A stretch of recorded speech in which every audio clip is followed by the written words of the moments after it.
You're listening to Season 5 of No Silver Spoons, hosted by Beth Herman. This season is a celebration of growth, resilience, and the kind of success that is built, not handed out.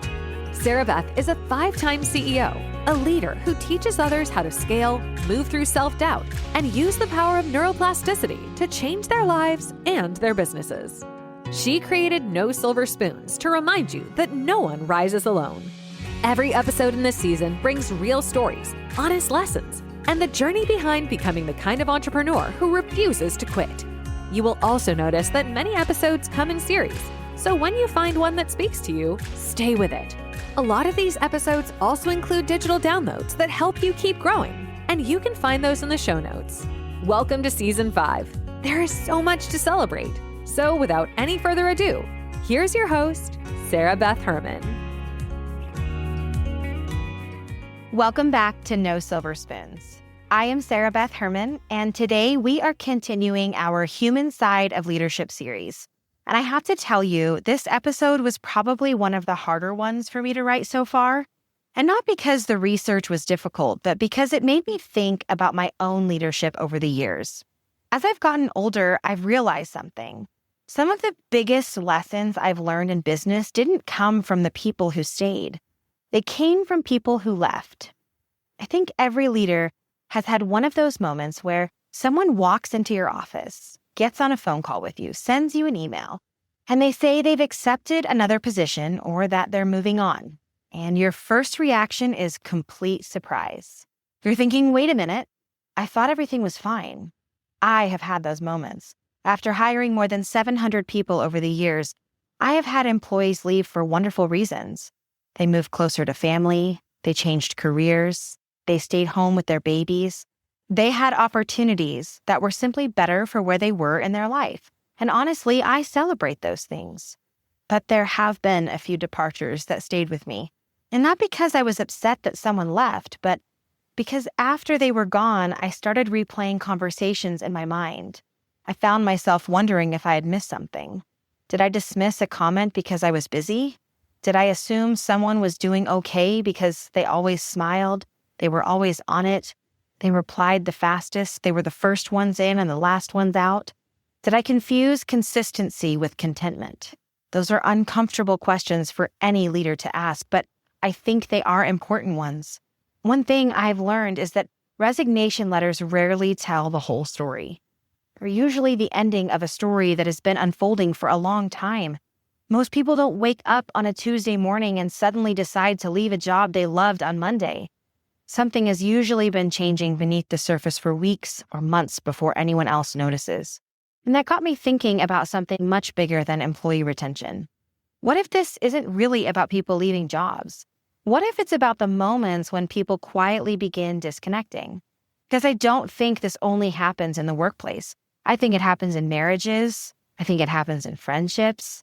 It happens between parents and children, and even it happens with clients and patients.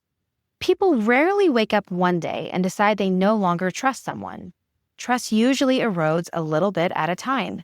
Connection fades a little at a time. And unfortunately, we often don't recognize it until there is enough distance that repairing it becomes much harder. As leaders, we are trained to pay attention to numbers. Revenue, productivity, case acceptance, accounts receivable, employee turnover, those things, they all matter. But I've started wondering if we spend enough time paying attention to people, not just how they're performing, but how they're experiencing the environment that we have created. Because here's something I don't think I fully understood early on in my career. As leaders, we are living in one reality. Our team members are often living in another. I'm thinking about payroll, growth, hiring, compliance, marketing, a difficult client conversation, strategic planning, and making sure everyone has a paycheck every 2 weeks. Someone else might simply be wondering if anyone noticed how hard they worked today. Neither perspective is wrong, they're just different. And I think really good leadership begins the moment we recognize that our experience isn't the only experience happening inside of our organization. One of the things I appreciate about neuroscience is that it's giving language to things many experienced leaders have observed for years. Researchers have found that our brains don't separate social experiences as much as we once thought they did. Feeling excluded, ignored, or dismissed isn't something we just get over. Our brains actually repeated social rejection as a threat. That's fascinating to me because it reminds us that leadership isn't simply about assigning work. It's about creating an environment where people feel safe enough to contribute, ask questions, admit mistakes, and share ideas. Before we go any further, I want to be careful here because this episode, it isn't about blaming leaders. I've never met a perfect leader, and I certainly haven't ever been one. I've made mistakes that I'd handle differently today if I had the opportunity. I've missed things, I've assumed things, gotten busy, learned the hard way, and it's all part of growing. So this episode isn't about guilt. It's about awareness. Because if we become more aware, we become better. And I think that's really what leadership is. It's a lifelong commitment to paying better attention to ourselves, to the people we have entrusted to lead, to the environments that we're creating every single day. So let's talk about what actually begins happening long before someone walks into your office, picks up the phone, sends you a text, sends an email with a resignation letter. Because I don't think the resignation is where the story starts. I think that's simply the moment that we finally notice it. You know, one of the things I've learned over the years that people rarely stop caring overnight. It's one of the biggest misconceptions that we have as leaders. We see someone who seems disengaged, and it's easy to assume that they just don't have the same work ethic that they used to have. We might even tell ourselves that they've become lazy or that they're simply checked out. Sometimes that's true, but I don't think that's true as often as we think it is. More often, I think people stop believing their contribution makes a difference. And there's a really important distinction between those two things. When someone no longer believes they matter, their behavior changes. They stop raising their hand in meetings. They stop offering new ideas. They stop asking thoughtful questions. They just do what's expected and nothing more. From the outside, it looks like disengagement, but underneath it may simply be discouragement, and that is a completely different problem. I remember reading Amy Edmondson's work on psychological safety several years ago, and one sentence stayed with me ever since. She describes psychological safety as an environment where people feel comfortable taking interpersonal risks. In other words, they believe they can ask questions, admit mistakes, disagree respectfully, or offer an idea without being embarrassed or punished for it. And when I first read that, I immediately stopped thinking about boardrooms and I started thinking about everyday leadership. Because psychological safety doesn't only exist during formal meetings. It exists in the way we respond when someone makes a mistake. It exists in our facial expressions when we're on camera or in person when someone disagrees with us. It also exists whether people feel interrupted every time they begin talking, or whether someone leaves a conversation feeling smaller or stronger than when they walked in. As leaders, we often think people are listening to what we say, and I think they're watching how we respond. They're paying attention to whether we're approachable, whether we are predictable, whether they are going to be respected even if the answer is no. And I've come to believe that consistency creates that safety. Not perfection, but consistency. People should know who they're going to get when they walk into your office, pick up a phone, send you a text, or even send you an email. If one day you're encouraging and the next day you're impatient because you're under pressure, people begin protecting themselves. And not because they're weak, but because they are human. I know there have been seasons in my own leadership where I was carrying so much that I probably wasn't as present as I should have been. I wasn't trying to ignore anyone, and I wasn't trying to make anyone feel unimportant. I was simply overwhelmed. But here's what I've learned. Intent and impact are not the same thing. I may have intended to communicate one thing, and someone else may have experienced something completely different.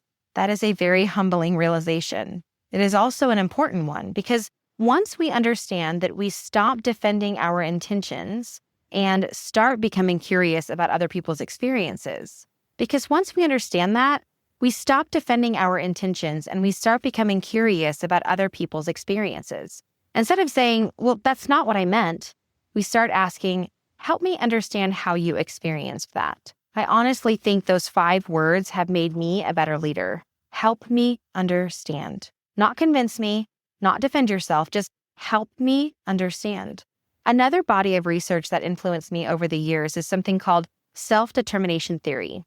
It suggests that people tend to thrive when 3 basic psychological needs are being met. They need to feel capable, They need to feel trusted with some level of ownership, and they need to feel like they belong. Think about that. Not free lunches, not ping pong tables, not bigger offices. Competence, autonomy, connection. When those things begin disappearing, motivation often begins disappearing too. I've watched incredibly talented people become completely different employees depending on the environment they were working in. The same person, same skill set, same intelligence. One environment caused them to shrink. Another environment helped them flourish. That should make every leader pause. Because maybe the first question isn't, what's wrong with this employee? Maybe it's, what is this environment inviting out of them? I ask myself that question a lot now. And not because I'm always right, but because I have been wrong enough to know it's worth asking. One thing I've noticed is that leaders often spend a tremendous amount of time trying to motivate people. I've stopped believing motivation is the primary goal. I think the better question is this: what am I doing that either fuels or drains the people around me? Because every interaction does one of those two things. Every meeting, email, every different conversation, correction, celebration, people either leave with a little more energy or a little less. That's the influence. And influence isn't reserved for CEOs. If you're listening today and you're a dentist leading a team of 6, an office manager, a supervisor, a parent, a teacher, a coach, you're shaping environments every single day. The question isn't whether you're influencing people. You are. The question is what kind of environment your influence is creating. And I don't say that to create some sort of pressure. I actually find it encouraging because environments can change. Leadership can grow. Relationships can heal. Trust can be rebuilt. I've seen it happen. I've watched people who were ready to give up become some of the strongest leaders I've ever worked alongside because someone believed in them long enough for them to start believing in themselves. Sometimes leadership isn't about having all the right answers. Sometimes it's simply about creating a place where people feel safe enough to become who they're capable of becoming. As we wrap up today's conversation, I want to leave you with something that's been on my mind while I was preparing this episode. Leadership has changed a lot over the years. Technology has changed. The workplace has changed. The way we communicate has changed. But people really haven't. At the end of the day, every single one of us wants to know that what we're doing matters. We want to know we're contributing to something bigger than ourselves. We want to know someone notices our effort. We want to know that if we're having a hard day, there's someone who actually cares enough to ask. It isn't weakness, it's humanity. And I think sometimes as leaders, we get so focused on solving problems, improving systems, hitting production goals, increasing profitability, growing the business, and getting through the next challenge that we unintentionally forget the business has always been about people. Businesses don't build themselves. Dental practices don't build themselves. Families don't build themselves. People build those things. Which means if we're going to spend our lives leading anything, then we should probably spend just as much time learning people as we do learning business. If there's one challenge I'd leave you with this week, it's this. Before the week is over, intentionally encourage someone who isn't expecting it. And not because they've hit a milestone, not because they're leaving, not because it's an employee appreciation day. Just because they're valuable. Tell them specifically what you noticed. Tell them why they matter. You may never fully realize what that conversation means to them. I've learned over the years that people rarely remember every meeting they attend or every project they worked on, but they almost always remember the leaders who believed in them before they believed in themselves. And if we can be that person for someone else, I think we've done something worthwhile. Before we go, it's time for my That's Good moment, where we take just a minute to reflect on what we talked about today. One of the biggest takeaways for me is this. People usually don't leave because of one bad day. More often than not, they've been slowly disconnecting for a while. And the resignation is simply the moment everyone else becomes aware of it. As leaders, we can't control every outcome, and we certainly can't keep every person forever. People are going to grow. Opportunities are going to change. And seasons of life are going to come and go. That is just part of leadership. What we can control is the kind of environment we create while people are with us. We can choose to listen a little more carefully. We can choose to slow down enough to notice when someone seems different. We can choose to ask better questions instead of making assumptions. And maybe most importantly, we can choose to tell people they matter while we still have the opportunity. If today's episode made you think about one person on your team, one friend, one family member, or even one conversation you have been putting off, don't ignore that feeling. Reach out and have the conversation. Encourage them. Leadership isn't always found in the big decisions. It's typically found in those ordinary moments that don't seem all that significant until years later, when someone says, "You probably don't remember this, but you said something to me that changed my life." Those moments matter. And that's what I hope you take with you this week. Before I let you go, I want to also thank you for joining me for this summer series. This is episode 133, which means we have 7 episodes left, and I'm excited about where we're going from here. Over the next several weeks, we're going to talk about trust, conflict, emotional intelligence, decision-making, and some of the invisible patterns that shape the way we lead and the way we relate to other people. Every episode is building on the one before it. So if you've missed one, I'd encourage you to go back and listen because they really are designed to work together. When we finish this series, we will wrap up season 5 of No Silver Spoons, and then we'll kick off season 6, where we are going to take everything we've learned about people and leadership and start applying it to building stronger businesses, healthier cultures, and more intentional lives. I have some topics planned that I honestly can't wait to share with you. As always, thank you for spending part of your day with me. I'll never take that for granted. I hope today's conversation gave you something to think about long after this episode ends. I'll catch you on the next episode. Thank you for joining today's episode of No Silver Spoons with your host, Sarah Beth Herman. If this conversation gave you something real to take into your life or your work, stay connected by following the show, rating, and subscribing. You can learn more about Sarah Beth's work in the dental industry at dentistrysupport.com, where she leads a global virtual support company that has changed the way practices run their operations.